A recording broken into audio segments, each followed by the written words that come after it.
In this video, we're going to factor trinomials with the leading coefficient is greater than 1.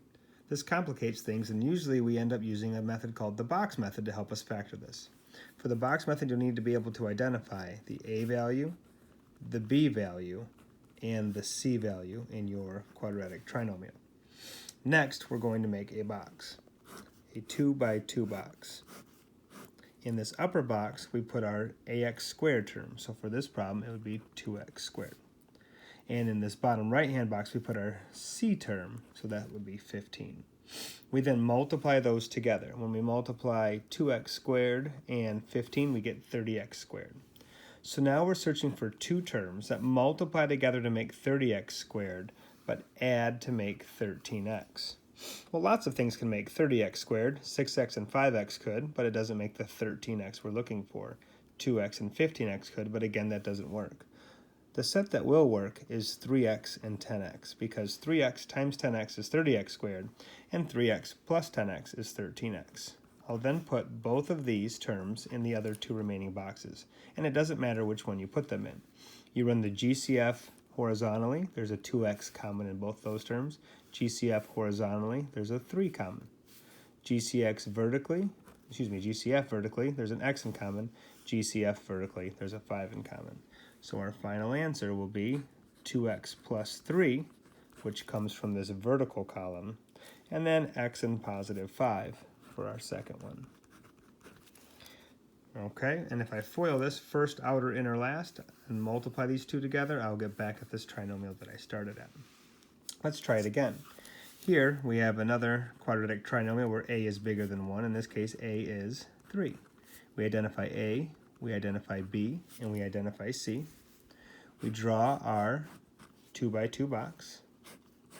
In the upper left-hand box, we put our ax squared term, so 3x squared. We put our c term, so 16. We multiply those together and get 48x squared. And we are searching for two terms that make 48x squared when I add them, but negative 48x squared when I multiply them, and negative 16x when I add them. Again, lots of things make 48x squared, but negative 4x times negative 12x makes 48x squared, and negative 4x plus negative 12x makes negative 16x. So now I'll throw both of those in the two boxes. Again, it doesn't matter which order. Run the GCF horizontally, there's a 3x in common. GCF horizontally, there's a 4, but I'll make it negative because of this minus sign. Vertically, there's an x in common. Vertically, there's a 4 in common. And again, because that first term is negative, I'll make a negative. So our quadratic trinomial factors into x minus 4 across the top. I can see x minus 4. And then on the second quantity, 3x minus 4. Again, if I were to FOIL this first, outer, inner, last, and combine like terms, I get back to where we started.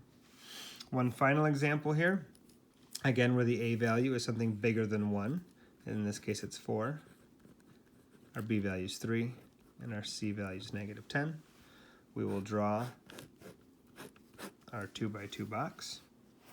From here, we will put our ax squared term in the upper left-hand box, and our c term in the bottom right-hand box. We will then multiply those together and get negative 40x squared, and we are searching for two terms that multiply together to make that negative 40x squared, but add to make 3x. Again, lots of things make 40x squared, 8x, and 5x makes a positive 40, so I'm going to make one of them negative, keeping in mind that I've got to add to make positive 3x, I'll make the 5 negative.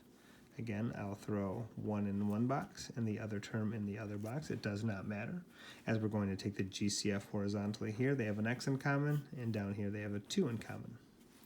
Vertically here they have a 4 and an x in common. Here they have a 5 in common that I'll make negative because that term right here where I'm pointing my pen is negative.